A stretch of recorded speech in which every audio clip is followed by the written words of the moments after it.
Madame la Présidente, Madame la Ministre, Monsieur le Président de la Commission des Affaires étrangères, Monsieur le rapporteur, mes chers collègues, je voudrais tout d'abord vous remercier, Monsieur le rapporteur, pour votre excellent rapport qui explique de manière précise et exhaustive le rôle de la Cour pénale internationale, les nombreux défis auxquels elle fait face, ainsi que ses liens étroits avec la France.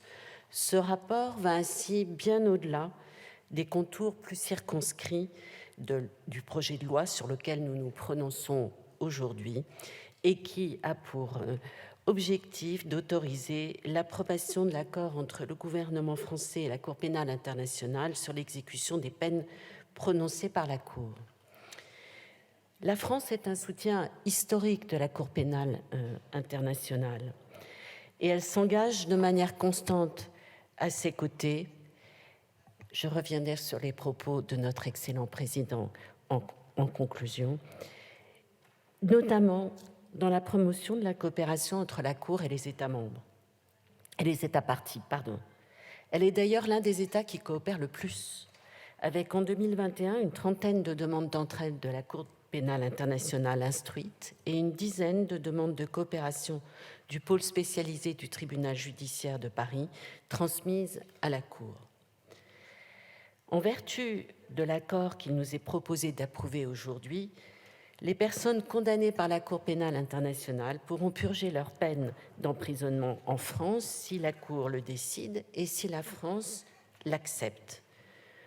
En outre, en établissant un cadre préétabli, cet accord permet à la France de se dispenser de la renégociation, vous avez insisté sur cette disposition, monsieur le rapporteur, sur la renégociation d'un accord ad hoc à chaque fois qu'il serait question d'accueillir une personne condamnée. Je voudrais conclure un peu largement ce propos en ajoutant, car cela me semble central, qu'il s'agit également de démontrer l'effort de lutte contre l'impunité dans la répression des crimes internationaux les plus graves, afin de rendre justice aux victimes et maintenir un ordre international fondé sur le droit. La situation en Ukraine nous le rappelle tous les jours. Il est primordial de disposer d'une justice pénale internationale stable et effective. À ce titre, la Cour pénale internationale est aujourd'hui concurrencée intellectuellement par l'idée de la création d'un tribunal spécial ad hoc pour juger les crimes commis en Ukraine.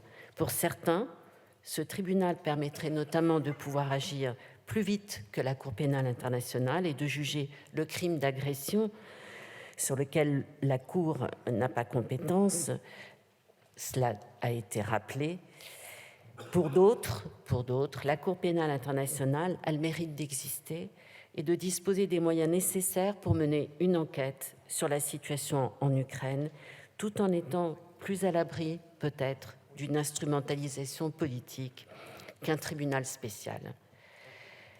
Dans ce contexte, je voudrais appuyer, mais mon appui n'est rien au regard de l'aura de notre président de la Commission des Affaires étrangères.